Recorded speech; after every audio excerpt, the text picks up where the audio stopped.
Modelo del semiplano de Poincaré y modelo del disco de Poincaré. Henri Poincaré nació el 29 de abril de 1854 y muere el 17 de julio de 1912.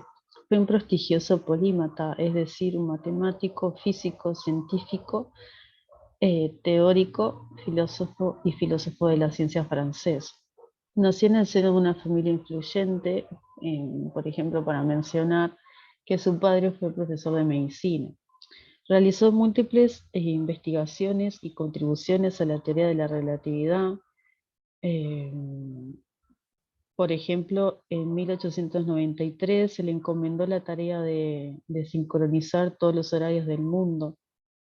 También discutió el postulado de la velocidad de la luz y formuló el principio de la relatividad. Es reconocido también por la formulación de uno de los problemas en el ámbito de la topología, que fue resuelto en el año 2002 por Perelman, que se trata de la conjetura de Poincaré, que acá les dejo un link de un video en que pueden mirar de lo que trata esta conjetura. Bien, vamos a comenzar con el modelo del semiplano superior de Poincaré. De este modelo vamos a ver lo que son las rectas hiperbólicas, la posición relativa de rectas y sus propiedades, la distancia hiperbólica, la medida de ángulos y los movimientos hiperbólicos. Bien, bueno, antes de comenzar con las rectas hiperbólicas, de cada punto no me voy a detenerme mucho porque son varios de estos temas los van a trabajar los demás compañeros. Bien, ahora sí, en este modelo lo que vamos a considerar va a ser un semiplano H, que van a ser todos los puntos del plano que cumplan que el I es positivo. Es decir, que se va a considerar el eje X, el eje Y, pero con I mayor que 0. ¿Sí? Esos van a ser todos los puntos de mi plano, de los puntos que pertenecen al modelo. Ahora sí,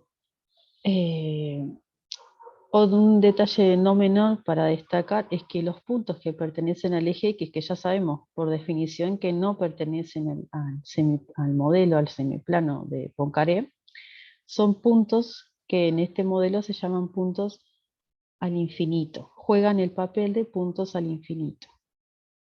Bien, ahora sí, ¿cómo son las rectas en este modelo? Las rectas son llamadas las geodésicas y van a ser semicircunferencias que son ortogonales al eje X, que tienen su centro en el eje X, y rectas verticales, semirectas verticales euclidianas que son consideradas como circunferencias de radio infinito.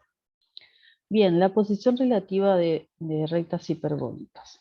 Bien, transportando la idea de la geometría euclidiana, dos rectas pueden ser secantes o no secantes.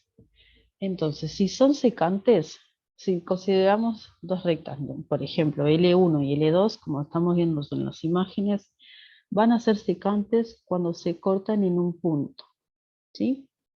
Van a ser asintóticamente paralelas cuando podemos decir que entre muchas comillas que se intersecan en el punto sobre el eje X, pero como ya sabemos, los puntos del eje X no pertenecen al modelo, en realidad no se estarían intersecando.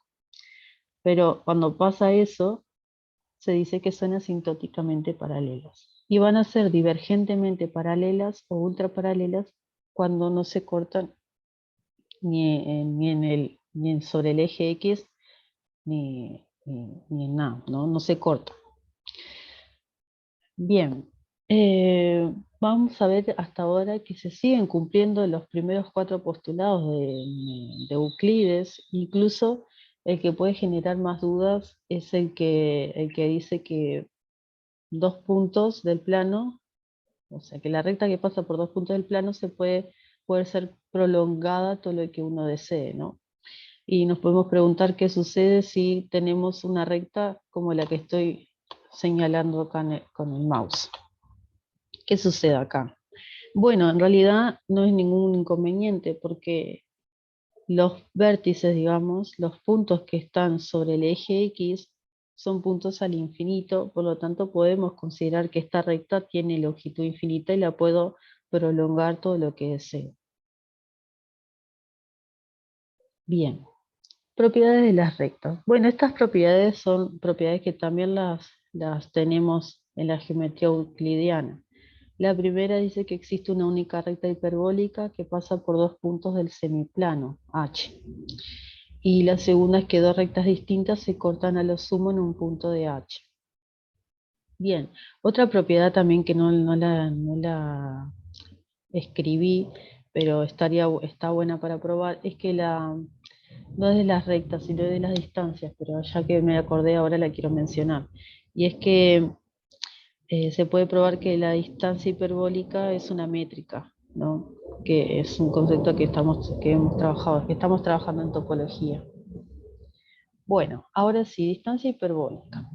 La distancia hiperbólica que vamos a trabajar en este modelo es un caso particular vamos a trabajar cuando las coordenadas en Y, la segunda coordenada de los puntos son iguales, ¿sí? Después sé que hay un compañero que va a trabajar la otra distancia, cuando eso no pasa. Bueno, entonces para definir la distancia hiperbólica de dos puntos, vamos a considerar dos puntos, M y N del semiplano de Poincaré. M va a tener coordenadas X, y N va a tener coordenadas Z, Y. Ahí podemos observar que las segundas coordenadas de los puntos son iguales. Y se va a definir la distancia hiperbólica como la distancia euclidiana entre M y N dividido la segunda coordenada en Y. ¿Sí? Bien, la medida de los ángulos es un tema que va a compartir con ustedes Sofía, así que eso lo dejo. Bien, ahora sí, los triángulos.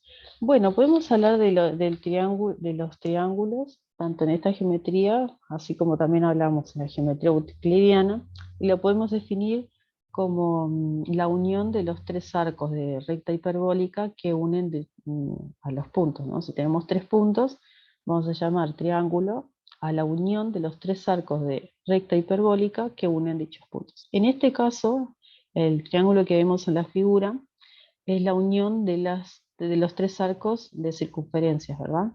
De semicircunferencias. Bien, ¿qué más se puede decir sobre este triángulo que vemos en la imagen? Bueno, que todos sus ángulos van a ser distintos de cero. ¿Por qué? Porque considerando acá que, por ejemplo, el ángulo A lo podemos determinar haciendo la recta tangente que pasa por ese punto a ambas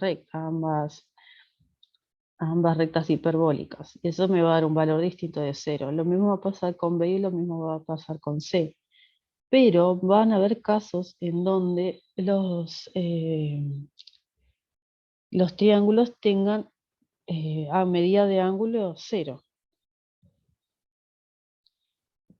Bien, ¿en qué caso un triángulo puede tener algún ángulo o todo cero? Bueno, cuando uno o dos de los tres vértices están sobre la recta X.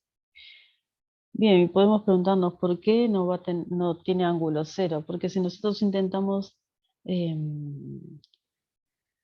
hacer la recta tangente a de esta primera recta hiperbólica y la recta tangente a de esta segunda recta hiperbólica, vamos a darnos cuenta de que es la misma. Es una recta vertical que pasa por A, ¿sí? Entonces, eso no tiene ángulo cero. Lo mismo va a pasar en el vértice B y lo mismo va a pasar en el vértice C. Bien, acá hay otras dos imágenes que pasa la misma situación. Estos dos ángulos tienen ángulo cero, y en esta tercera que está más abajo también. El ángulo en A y el ángulo en B es distinto de cero, perdón, y el ángulo en P es distinto de cero. Estos triángulos son los llamados triángulos ideales. Y los puntos que están sobre el vértice, se dice que el triángulo no tiene vértices porque esos puntos no pertenecen al semiplano. Bien, por último vamos a ver los movimientos hiperbólicos en este modelo. Bueno, los movimientos son transformaciones del plano hiperbólico o isometrías también, que preservan distancias entre puntos. Hay dos isometrías, sin contar la identidad, que mantienen la distancia hiperbólica. La primera de ellas es la traslación del vector, de un vector que es paralelo a la recta U, y la recta U me refiero acá al eje X, y después son las reflexiones o simetrías respecto de rectas perpendiculares a la recta U, es decir, al eje X.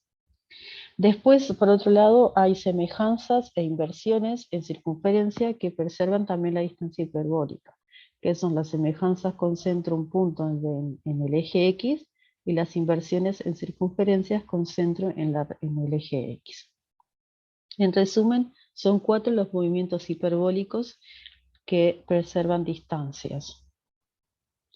Modelo del disco de Poincaré.